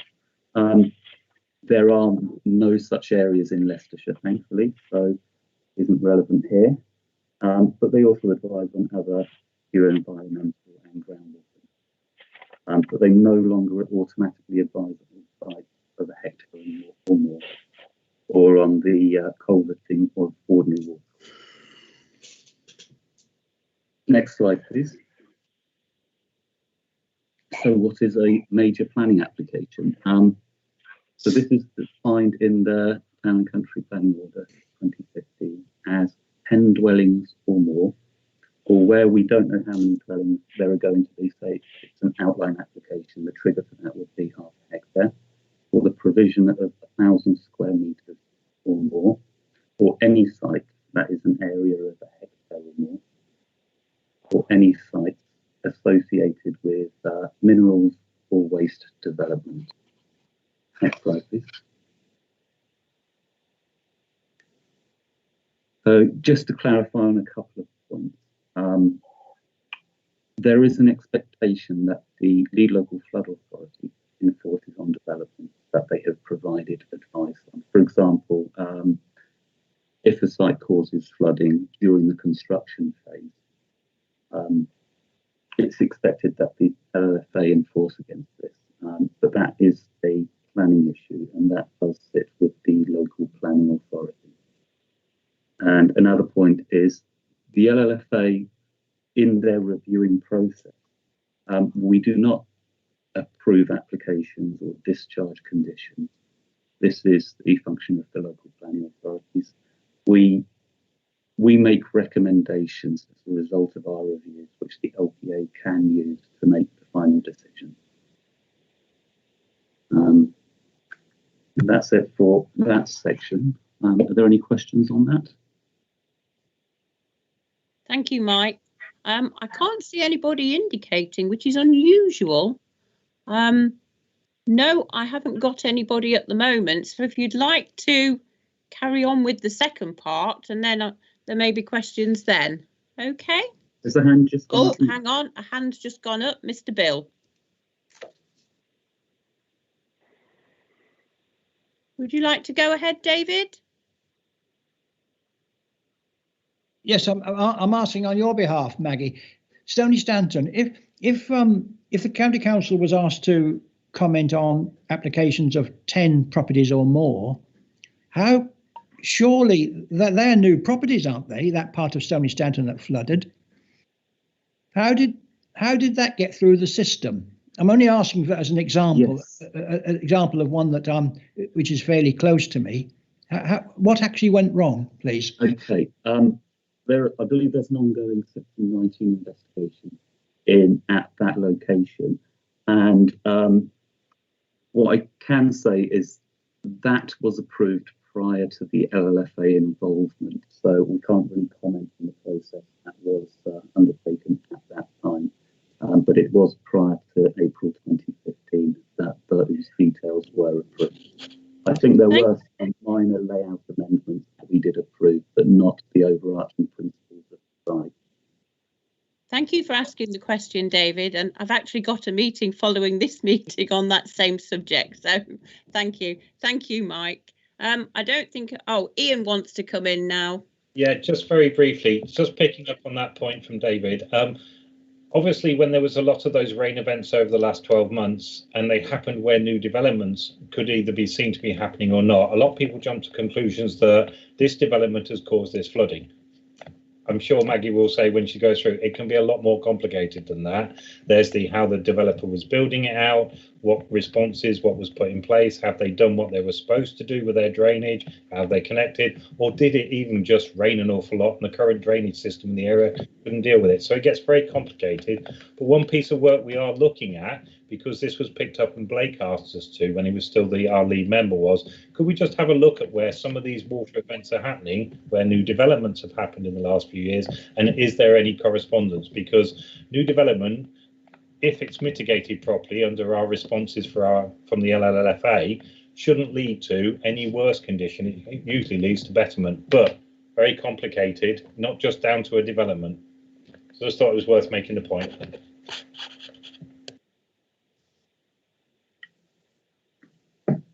Would you like to carry on, Mike? Thank you. Yeah. Right. Next slide, please. So, it's just a short video for you.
want to stop that. Yeah, I think Yes, apologies everyone, that hasn't worked as intended, and apologies to those on phones who've been installed. I'll just go through that. It was intended as an introduction, but which I'll talk a little bit more. So ultimately, development increases the amount of surface within an area, and this increases the rate of runoff from a site, but it also increases the volume of runoff from that site, and it also increases the pollution. And SUDS seek to mitigate all three of these points. Do we have the presentation slides? I don't see anything on. Yeah, I'm just trying to put it back up. Okay.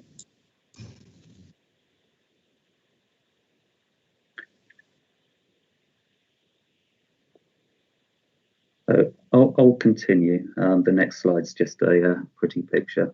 So SUDS, what are these? Originally called sustainable urban drainage. However, it was acknowledged that they can be used outside of an urban setting. So the word urban has been dropped from that, and that's why there is now a small u within the word SUDS. And that changed maybe about 8 years ago. Could we skip slide 42, please?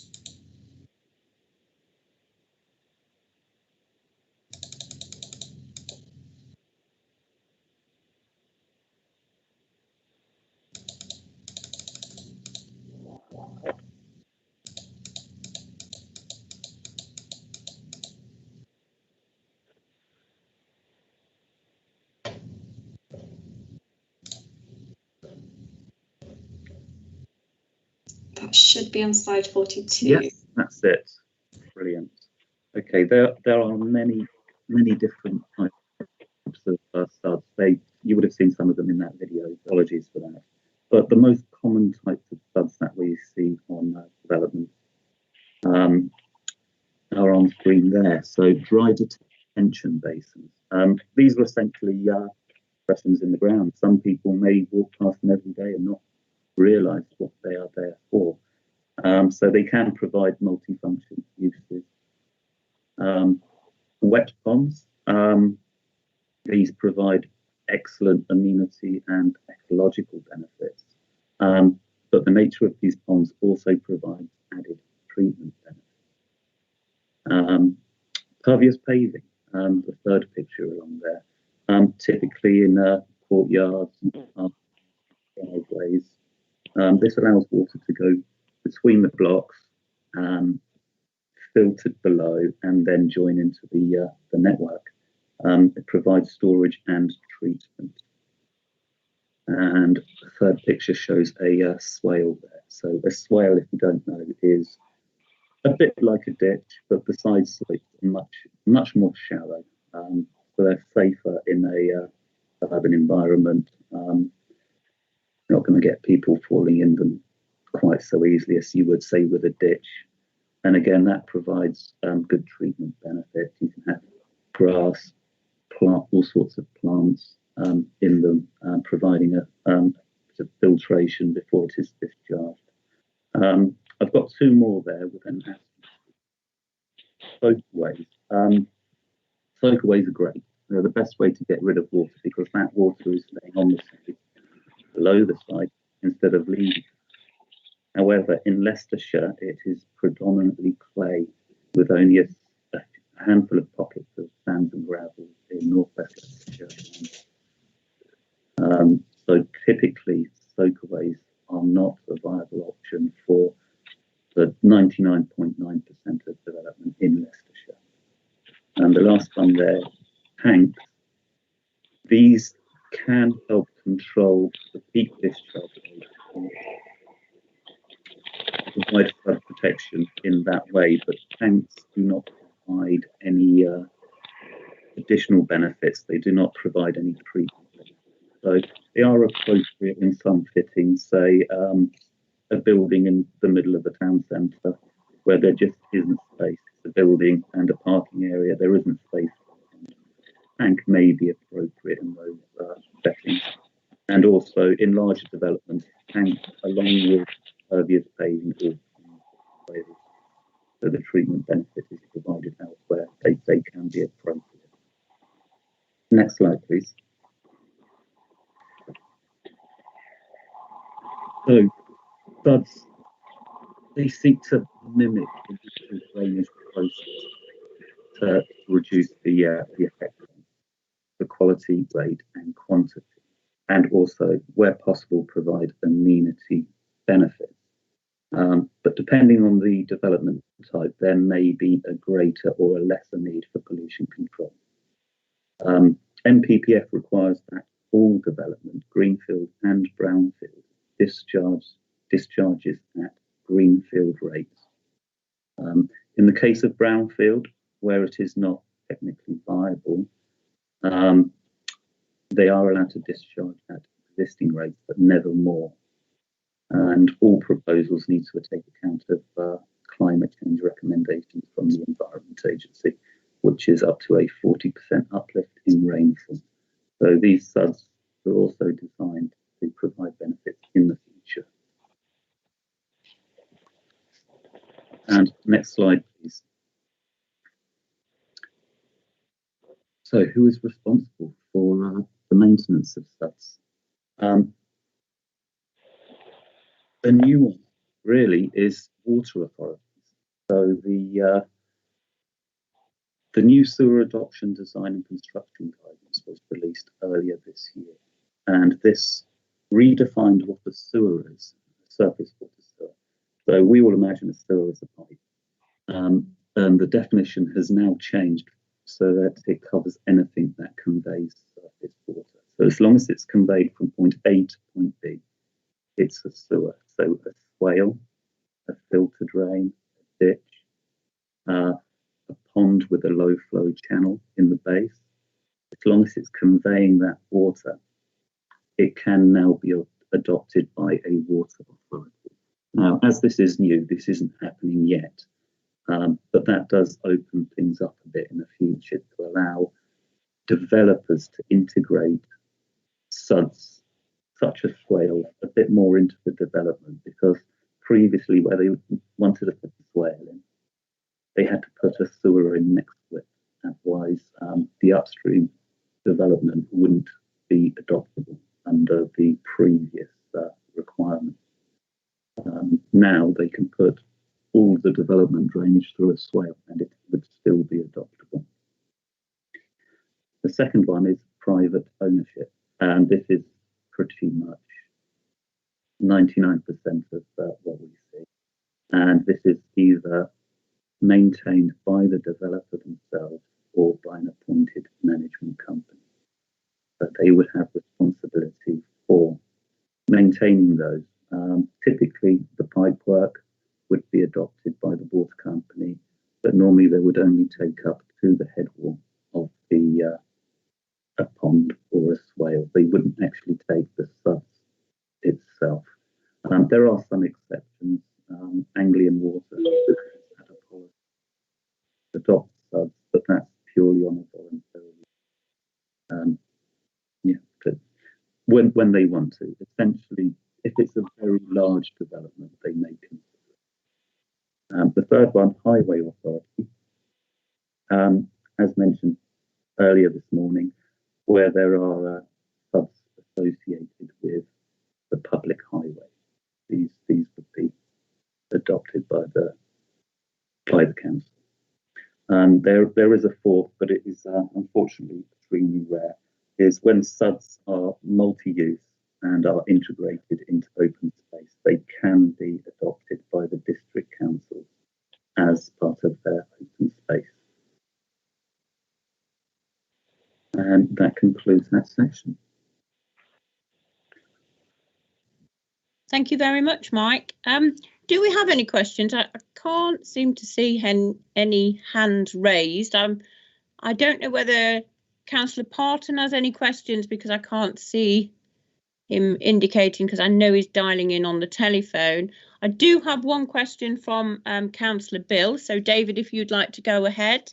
Yes, just an observation. That last slide talked about a surface water sewer. Now that seems to be a contradiction in terms to a layman. Surface water is clean water, which you can paddle in and all the rest of it, and but sewer is something dirty and horrible. I mean, how can you combine the two? I'm sorry, I know it's just me, but to a layman, when I read these reports, some things don't really sort of come together properly in my mind. No, that's fair enough. As an engineer, surface water sewer is an industry adopted term, but it's interesting to understand it from a layperson's viewpoint, because I hadn't thought of that really. But typically we'll refer to something as a surface water sewer, a foul sewer, or a combined sewer, or highway. That's essentially the industry standard really for naming these. But yeah, I understand where you're coming from. Thank you both.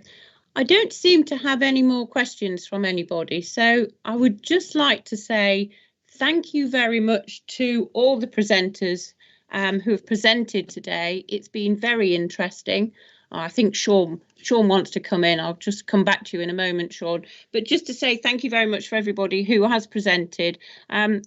It's a very complex subject we're dealing with. Members have a lot of interest in this because I know we've had quite a few flooding instances in our own areas over the past year, certainly from last October.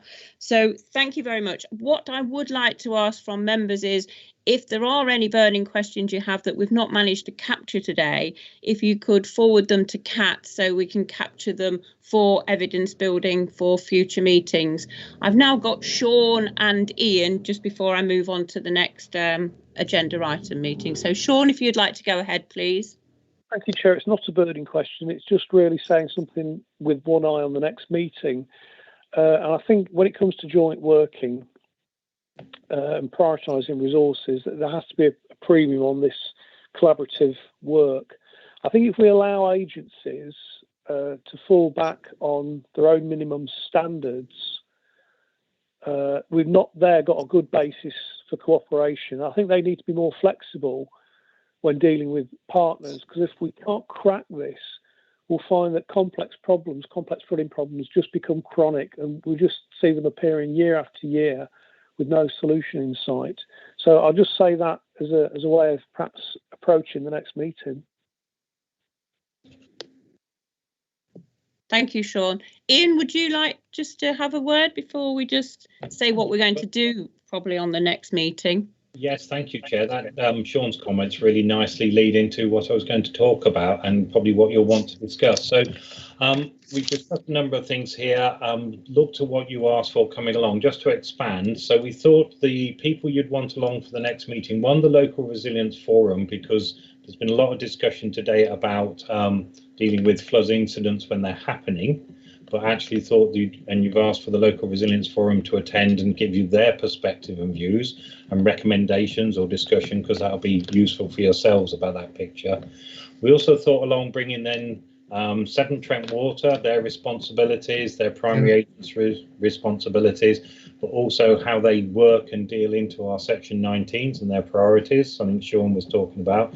And the same with the Environment Agency as well, their responsibilities for main rivers, but also can discuss where they dredge, where they don't, their role in planning applications still. And once again, I think a topic of your conversation, which we can alert them to, will be about prioritising resources and working together and their thoughts on that, warts and all, so you can make recommendations.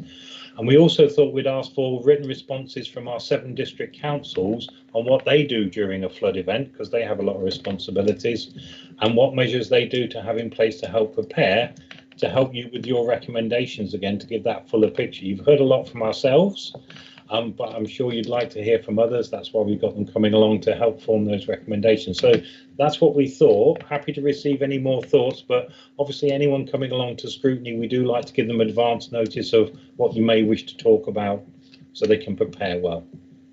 Thank you, Ian. I think it's obvious that it's a very meaty subject, everything that we're dealing with, and it's taking all the information in, really. One thing I would like to try and get in is probably a case study from, or the perception of a case study from residents' point of views that have actually gone through a Section 19 or a flooding incident recently, to say what would they do, you know, what are they looking for, just to get their view, their side of it. So that's from my perspective. Does anybody else have any comments on that, and are you happy that that's what we progress with for meeting 3? Yeah, and there's some very active people in Moira that tell you lots about their problems if you want to go asking them. Thank you. Sean, do we want to concentrate on people's whose houses have been flooded or people's who potential? I mean, that's what Moira is, isn't it? You know, it's that on the cost type thing, isn't it? Moira had a Section 19 report in 2015 based on an incident in 2012. So we are working with the priority situation in my mind. Yeah, and Stony Stanton, of course, is another one. But I do feel, along with Sean, that prevention has to be a key going forward.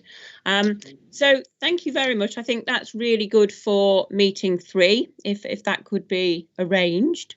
I think meeting 4, we said we'll discuss draft report along with the recommendations. I know there's an awful lot of information I'd like to put forward as well from what we've heard. So all it leaves me to do is to thank everybody for their contribution today. It's been really interesting. And the date of the next meeting, which is scheduled for Monday, the 26th of October. So thank you all once again, and have a pleasant day. Thank you. We'll look at an area that's had flooding and invite someone along if they'll come. Okay. Thank you Thank all. you very much, everybody. Thank you. Thank you. Councillor Ted Parton. Thank you. Cheers. Bye. Bye, Maggie. Bye, everybody. Bye. Is now exiting.